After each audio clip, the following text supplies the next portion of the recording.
Tubbergen here with another video market update. We're going to take a little different approach today. Rather than looking at charts, I'm going to share with you some charts that I found on Advisor Perspectives. It's a really terrific website you should check out.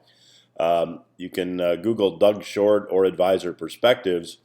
And they have just great perspective. And I wanted to talk to you today about stock valuations. Now, today is March 6, 2018. We're seeing the market rally again a bit today.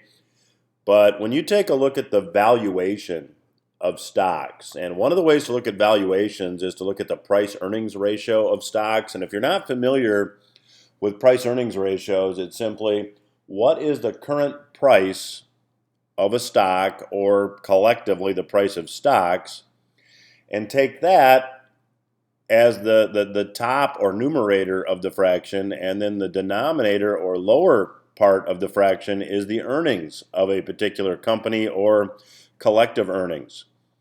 Well, Advisor Perspectives uses a Cressmont price-earnings ratio. Basically, Cressmont Research smooths the price-earnings ratio over 10 years.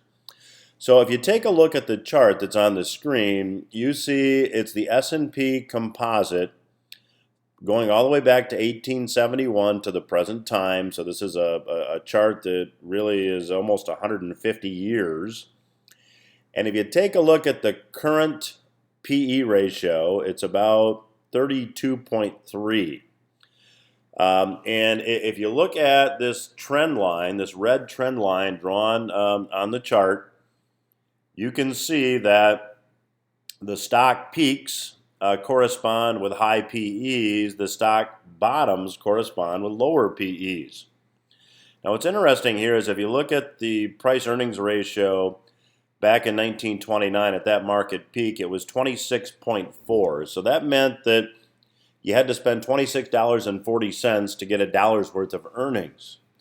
Now at the tech stock peak, it was 33.8. So it was even extended more in 1999 than it was in 1929.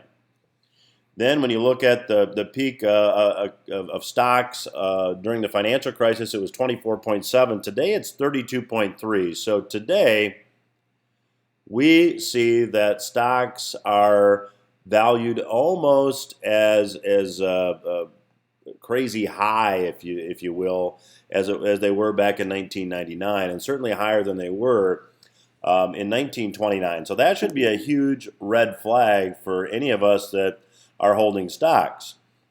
Now, one other chart that I'll share with you here, when you take a look at this Cressmont price-earnings ratio and take a look at how far it is from the mean, the arithmetic mean. So the mean is the dark red line that runs horizontally across the screen, and you see that in 1929, it extended about 80% from its mean. In 2000, it extended about 130%. Today, it's about 128%. So we think the stocks are extremely overvalued. And to look at one other chart, you can take a look at how far the S&P composite has really extended from the mean.